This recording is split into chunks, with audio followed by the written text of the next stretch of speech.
How can I spin this silver price pullback to make it sound like a good thing? We'll have to figure it out together in this video as we explore.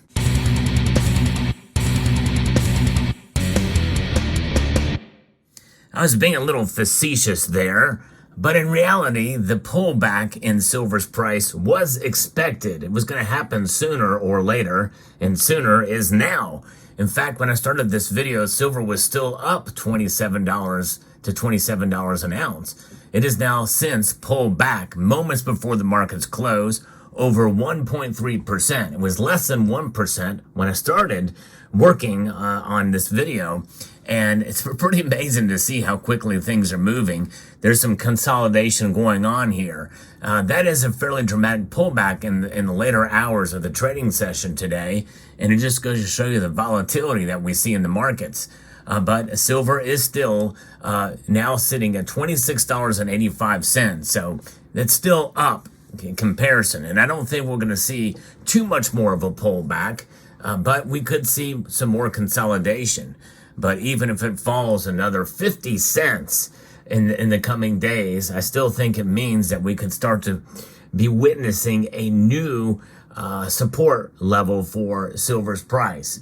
We've moved beyond previous support levels. I'm going to be talking a little bit about that, partially here referencing a piece from Market Watch that thinks that we very well could be on the precipice of a continued bull run for silver. And I do believe that.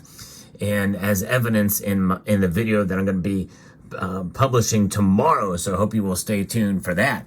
So there's where silver is. Now gold has not fallen as much, but it is now below the $2,300 mark to $2,288.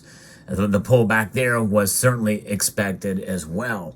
And we're going to see that whenever, as I've mentioned in prior videos, the run-up for silver's price, whenever you see the price move up fairly dramatically, well, you will see consolidation and corrections. That's part of the natural market. It's part of the psychology of the markets because a lot of it is driven by psychology. But I think there's an overall bigger picture here that we need to look at, which is why this is good news and a gift. I've been around long enough that I've seen this thing happen, seen this type of stuff happen before. However, we've also been burned by the silver market in years past. But this time, I think it is slightly different in so much that there's a lot more bullish factors that are coming into play that we've not seen before. So which lends credence to this idea that silver's price is probably going to climb at least to some level here.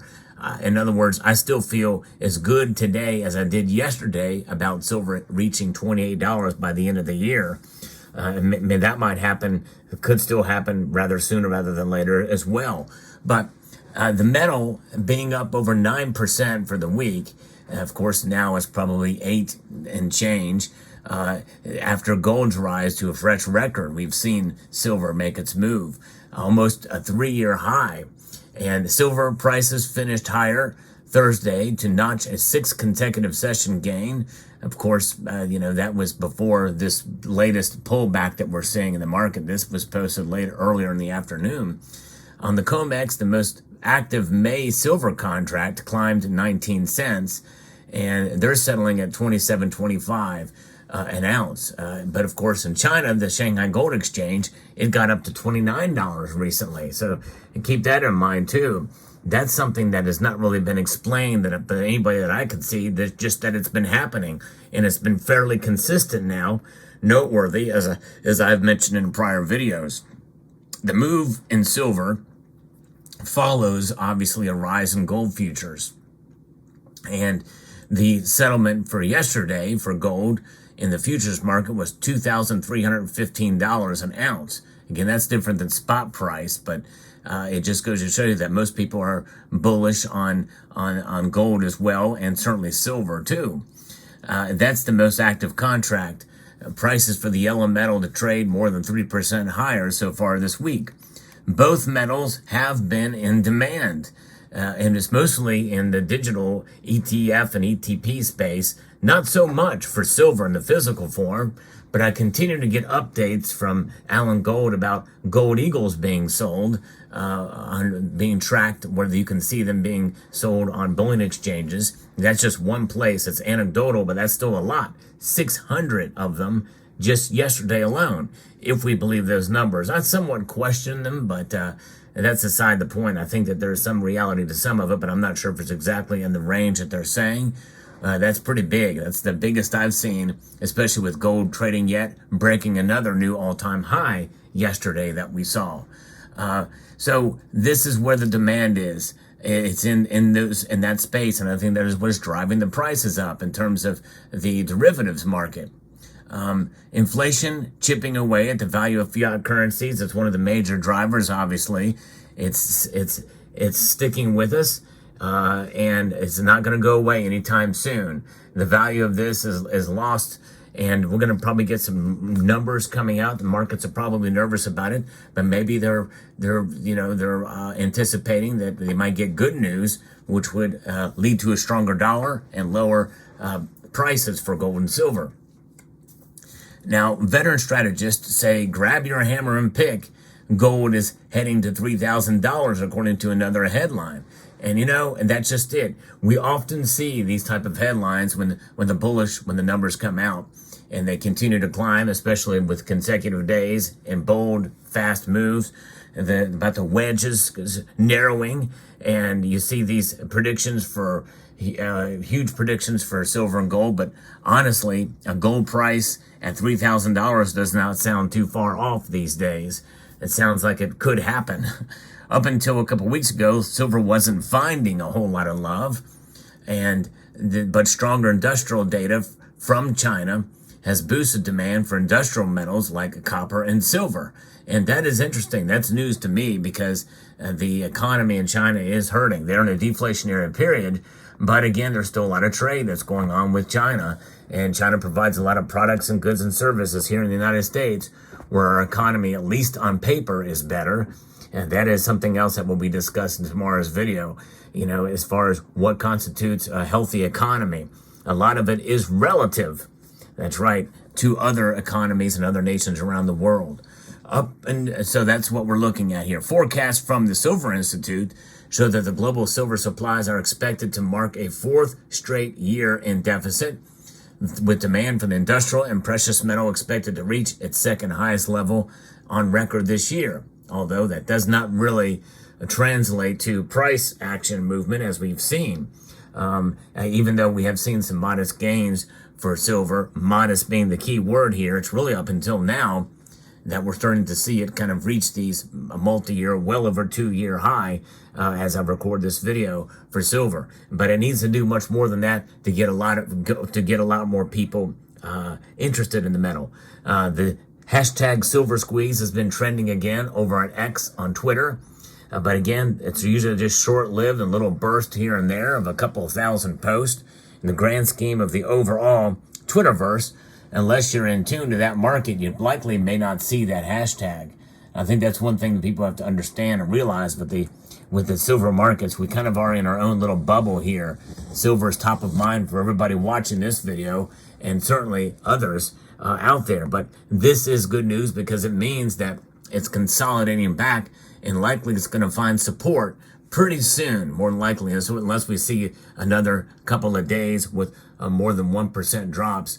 Not likely in my view, but of course I've been wrong before about that too. Now, silver's rally has also been fueled by technical breakout above the key resistance in the $25 area. $25 certainly does seem like an area that likely we're not going to see again anytime soon. Could be wrong there too. But it has drawn momentum traders who have been taking advantage of the other precious metal gold in recent weeks. Lead is also to what I've been talking about and suggested before as well too. Money managers and hedge fund traders are now have their eye on silver. And that's not going away. This is an opportunity, and an opportunity to buy. When there's an opportunity to buy, that means that this will go back up again in price. Or at least it will consolidate to a new level of support that very well could be in the 26 range. Who knows? And to draw in momentum from traders And it has a lot of catching up to do, we know. And this week's technical breakout from a multi-year consolidation phase may well be the start of a long bull market, according to Fawad Razakadsta over at StoneX. At these levels, both metals appear a little overbought, and a bit of a pullback should not come as a surprise. The big breakout in silver means traders will be happy to buy at the dips moving forward. And I think that's exactly what's going to happen, and that's what's going to buoy price from here on out. People are taking advantage. This is a strong enough dip that people can come in and swoop in, and that's what they're going to be doing. Rezadzakda says he expects to see more gains for silver this year, particularly because the metal has not been near the highs for most of the recent years, around $30. In contrast, gold has been hitting repeated all-time highs. Silver has a lot of catching up to the upside, but this week's technical breakout from a multi-year consolidation phase may be the start of the bull market, is what he is saying there. And I think I agree with that. But the thing is we probably disagree on what constitutes a bull market. In other words, I'm not thinking it's going to trade like in the high 30s this year at all. I think at the very most, we may see 30 or 31 by the end of the year. But I don't think any more than that. And I even think that may be stretching it. I'd be happy if it reached $28 just for what little ego I have for being right about silver's price performance in any given year for the first time in 4 years. It would be nice to have that, at least to chalk up one little victory there, but that's just a personal thing, and it's just for fun. I never make those predictions anything more for fun. I do them at the end of the prior year to make a prediction of where silver or gold or both will go in any given for the next calendar year. I've been right about gold every year, and just got validation of that recently with gold. But so far I've not been right about silver, which means that I have been bullish on silver and overly bullish, believe it or not. Yeah. And, there's some people that don't watch my videos, don't pay attention to what I say, and make accusations and claims about what I say about silver or gold or any other metal without actually listening to what I say in the videos. So I always encourage people to pay attention and watch what I'm saying, and because I'm very transparent in what I say and what I feel about the metals and the markets. But I like to be as realistic as possible about it too. But I have an opinion like everybody else. You know what they say about opinions? Everyone has them. That's right. Everyone has opinions. And that's all you need to say about it. So with that being said, I want to extend a multitude of gratitude to each and every one of you for taking the time to watch this video. And I want to encourage you to please rate, share, comment, and subscribe.